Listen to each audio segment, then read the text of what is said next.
Hello and yes, welcome to another review with me, Rockboy680. So today I'm going to be going over Eric Clapton's Journeyman album. So basically I wanted to do this album review because I've just been on a huge Clapton kick lately. I've been trying to get complete on his albums. So far I'm missing The Road to Escondido, Reptile and Back Home, so I'm nearly there with Clapton. I've got all his live albums, so I'm so nearly there. So anyway, I wanted to do something Clapton related, but I didn't want to do a collections video because, you know, I'm there. I'm nearly there. I'll just wait till I've got the other three. Once I've got them, I'll make a video showing my complete Clapton vinyl collection. So I thought, well, what can I do? Let's do an album review. So I thought I want to start off with one of my favourite Clapton albums. And I love this album to pieces. I adore it. It's one of the best albums from the entire 80s. It is just a magical album, one of Clapton's best, one of the best albums from the 80s in my opinion. I love it. You know, Journeyman is just fantastic. So there's 12 tracks on here. I wouldn't really say there's any bad ones, but we're going to get to them, So anyway, in this review I'm going to do the usual. I'm just going to give you a bit of information on the album. We're going to go over each song individually, then I'll show you my copy of the vinyl record. Also have the CD here, which I'll show really quick. And then I'm going to give it a mark out of 10 to wrap the review up. So anyway, this was Eric Clapton's 11th studio album. I'm pretty sure, just thinking off the top of my head here, I think this one followed Money and Cigarettes. If I've got that mixed up, then it followed Behind the Sun. But came out on the 7th of November 1989. So 7th of November, that's my birthday. So imagine if I was around in 1989, that would have been brilliant. What a birthday present. It was produced by Russ Titelman. I have not heard of this guy. I don't know if I should have. But don't know whether he's a popular producer, but I don't really know his work too well. It reached number 2 in the UK charts. It is worthy of a number 1 spot, so I don't know what that was all about. And in the US, what were you guys doing at the time? Number 16? What were you guys doing at the time? I'm sorry, but this is easily a worthy number 1 album in my opinion. So anyway, this album here is kind of an important album for Clapton himself, because not only did it have many hits on, not only was it really successful commercially in the UK especially, it also brought him out of kind of a bad phase. You know, in the early 70s, Clapton went through a more drug problem. In the mid-80s, he went through another really bad drinking problem around the Money and Cigarettes time. And, you know, it was pretty bad for Clapton. He was doing a lot of heavy drinking. So this album was really important for him because he come out of this kind of, you know, I think the cover kind of sums it up. It's like he's coming out of this dark phase of his life. So I think the album cover itself really makes sense there. And just coming back strong again, just like he did in the 70s. You know, he come back with 461 Ocean Boulevard. Amazing album. Probably his best in a lot of people's opinions, his most well-known album. And then again, this is probably his second or third most well-known album, so again, he just comes back strong. So it's really important for everyone. The album is great for us, and it's of course very important for Clapton himself. So anyway, we're going to get onto the tracks now. Now there are 12 tracks on here, so a good amount, not too many, not too much. Well, not too little, sorry, not enough, and not too much. Wording is badly on, guys. I know some of you out there probably think I'm really stupid, but there we go.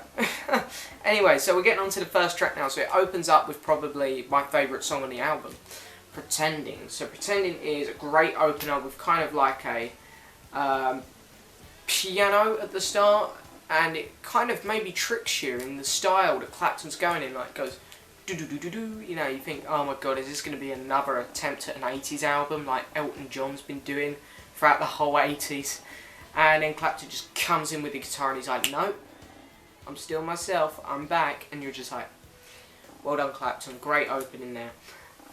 It's brilliant, the lead guitar work is fantastic, the lyrics are really cool. It's basically pretending, it's about a relationship where one of the people in the relationship was pretty much pretending the whole time. It's just a false relationship, and the lyrics are really cool, really fun, and the vocals, oh my god, you know, the vocals here, Clapton, fantastic, just love him.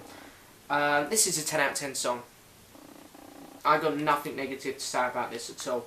And then the next track up is Anything for Love. So again, keyboard at the start. There's a little bit of a keyboard which kind of gives off a bit of an 80s feel, and you think, oh god, is he going to go with an 80s feel? And again, Clapton, you know, just kind of dismisses that after the first 10 seconds, and he's like, nope, we're carrying on with the classics. Classic tune of listening to his lead guitar, with, you know, some backing drums, some backing other instruments, and Clapton's solid vocals. It's just fantastic, this album, the whole way through. The vocals are brilliant, especially when he sings the actual line, anything for your love. So, you know, it's just fantastic. The guitar solo, brilliant as well, fantastic. And then the next track up is Bad Love, which was the most successful of the 3 singles which were released on this album. I think that one reached number 1. It might have been number 2, but it definitely got 1 or 2 spot in the UK single charts. So again, really, really well, good single. Biggest commercial success on the album itself, and it is fantastic. Again, he does kind of a keyboard intro here, which makes it sound 80s, and you think, okay, how's this song going to go down? But then it comes in with a guitar solo, and it's just an epic song, epic. You can see why this one was a single, and you can see why this was the most successful single. No other word sums this song up other than epic, because that's just generally what it is.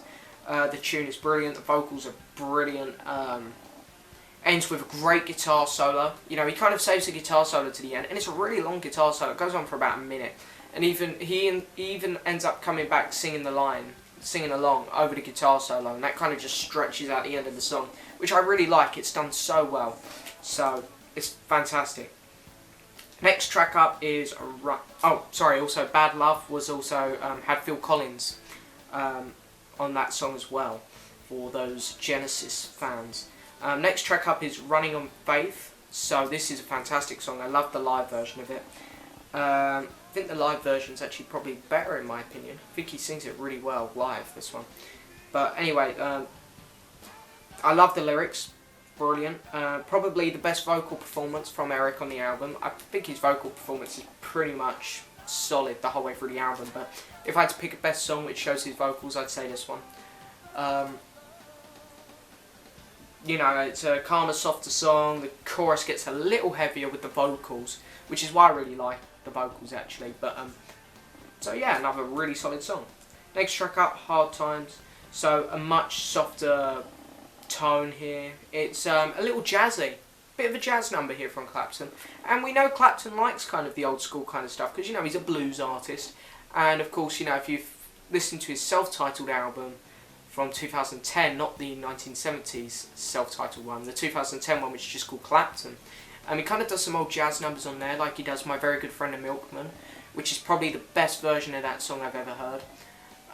Yes, to those Beatles fans, I even prefer it over Paul's. Sorry, but it is better.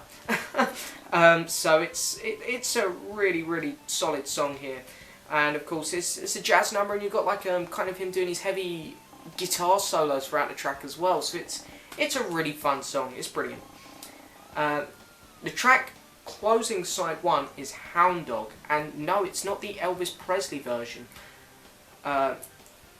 It's not the Elvis Presley song. It is pretty much the same, but Clapton has changed some tunes around, changed some lyrics around, and I think Clapton must have given some writing credits to whoever wrote the original Hound Dog by Elvis Presley, because I don't think Elvis wrote that song. But you know, it is different. The lines are different. The lyrics are different, and yeah, probably because I'm biased because I love Clapton, but I generally do prefer Clapton's version. The lyrics are more fun. They're kind of funny at times. I'm nothing but a hound dog snooping around the floor. I think they're funny. I think they're more interesting. And of course, I'm not a fan on Elvis. Sorry to the Elvis fans. I mean, I respect him. He's great in his own way.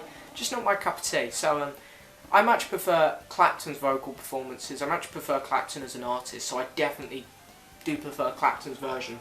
So, you know, really cool song. I enjoy it a lot. Just a kind of rock and roll song. Clapton going back to his roots here. And then opening up side 1 is No Alibis. Oh my god, another great song here. Very 80s sounding, amazing guitar work. I love the lyrics. The lyrics are kind of cool because he's almost like he's talking to you, like, just sit down, let me talk to you, blah blah blah. You know, it's great, really cool, really fun song. Amazing vocals, just a brilliant song. Then the next track up, I know a lot of people who visit my channel are Beatles fans, so you guys will know this song, especially George Harrison fans. Run So Far, because this was covered by George Harrison on his Brainwashed album. And actually George Harrison plays on this version. He does guitar. You can definitely hear it, because you can hear the slide guitar in places. Very much a George Harrison sounding vibe song here. And of course George even does backing vocals, and you can hear George coming through loud and clear about halfway through the song. This is definitely more of a Harrison styled song than a Clapton, but of course Clapton does do the lead vocals. I don't know what version I prefer here, because I like to stay loyal to original songs most of the time, but George Harrison done such a good cover on his Brainwashed album, so I'm kind of leaning towards George. But then other times I can just say, nah, I prefer Clapton's. I'm more in the mood for Clapton. So I think they're both as good as each other. I don't really think you could pick. But yeah, I mean, the guitar work's great. You can really, you know, the song is just a Harrison-styled song. So if you like Harrison, it's going to be like kind of a bit funky, a bit out there, nice slide guitar, just easy-going song. Really cool. Next track up is Old Love. So this comes back to, you know, Eric's style of playing, because the only songs on here which aren't Eric's style really is Hard Times and Run So Far. Hard Times is jazz, Run So Far is a Harrison kind of vibe song, but this kind of brings the album back to its normal kind of feel and style. It's a good song, but it's one of the weaker ones if I'm being honest. I still really enjoy it though, and it's a great song. Next track up is Breaking Point. This is probably the most 80s sounding one, I'd say, with great guitar work in again. You know, Clapton's guitar work here is just amazing. The chorus is just, the chorus itself is brilliant. The chorus makes this song. Just another great song. Next track up, Lead Me On. So this is where Clapton actually shares the vocals with a female artist. He's done that before. He done it on Slow Hand and Backless, and the one on Slow Hand, The Core. Amazing song. You know, Clapton's vocals really seem to gel well with female vocals. You know, really cool. Another good example of that is like Robert Plant and Alison Krauss. Kind of similar to that. You know, their vocals just blend amazingly. So I have actually got the woman's name here, but now I've got to try and pronounce it. So you guys ready for a laugh? Cecile Womack. Yeah, that's how I'm reading it. Cecil Womack. I think that's right. Well, that's her name anyway. And you know, her vocals are really good. And again, you know, she actually opens up. She gets the first lines in basically, and Clapton comes in, and then they kind of gel together in the chorus, and it's brilliant, really good.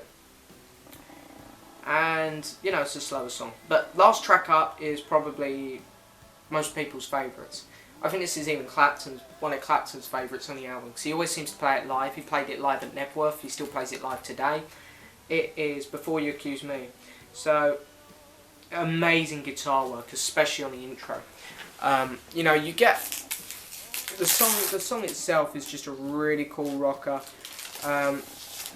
Clapton's vocals are just simply amazing. It is really a lot of people's favourites on the album, and it's too hard to sum up in words really, because it is amazing. So anyway, there we go. There's all the songs done, all the songs covered, so I hope you enjoyed that. Now what I'm going to do is quickly share the CD, so there's nothing really too special to a CD. You know, there's the cover. As I say, kind of, I like the cover because it's like Clapton, you know, you've got a light on his face. So he's coming out of another dark period of his life, so the cover makes a lot of sense. They've actually changed the back cover on the CD. So this is actually the gatefold picture, but it's not as grey, which I'll show you on the vinyl in a minute. So there's the track listing. And then open it up. CD is kind of boring. They always are, I guess. But and then I can't remember if you get much of a book with this one. Okay, so this would be on the record jacket sleeve thing. So all the lyrics. So yeah, there's that. And then here's the vinyl record, with by far the more interesting piece. So I've had this for ages. This is one of the first records I bought. I've got a pretty large collection now. So here's the gatefold, which I love. I think it's a really, really cool gatefold. There's Clapton, there he is, there's the boss. And then here is the record. So you get all the lyrics here to side 1. And then all the lyrics to side 2 here with a nice picture. Clapton. It's on Duck Records. And then mine is in beautiful condition, really. You know, by no means do I need an upgrade of this, because this one's perfect. Plays brilliantly. So, you know, I've played this record about, what, 20 times now. And then, as you can see, this is what the back cover's meant to look like, and I much prefer it. Kind of cool, like standing on all nails and stuff down here, I think. Really, really cool. And he just looks like the boss. The god of music. That's what I'm nicknaming him.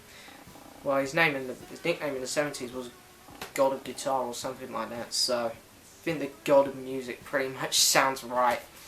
So, anyway, there we are, I'm just being a bit silly now. But there's my review of Eric Clapton's Journeyman. Amazing album. If you are new to Clapton, just kind of getting into him, I really recommend this one. This is fantastic. This is a really good first album to get by Clapton, because some of his really good stuff, like Slow Hand and 461 Ocean Boulevard, you know, especially 461 Ocean Boulevard, kind of takes a little bit of time to get into. So I think this is a really good place to start. So out of 10, I'm going to give it a 9. A 9 out of 10 for Eric Clapton's Journeyman. If you have any album reviews, please feel free to leave them below in the comments, because I need to get back to doing them, because I don't do them too often anymore. So, and I'll try to get around to doing them as quickly as possible. I only have one exam this year, and that's in 3 weeks. So after that, I should be making a lot more videos than what I am right now. So anyway, thank you very much for watching. Please like the video, subscribe, and leave a message. Thank you very much for watching. Bye.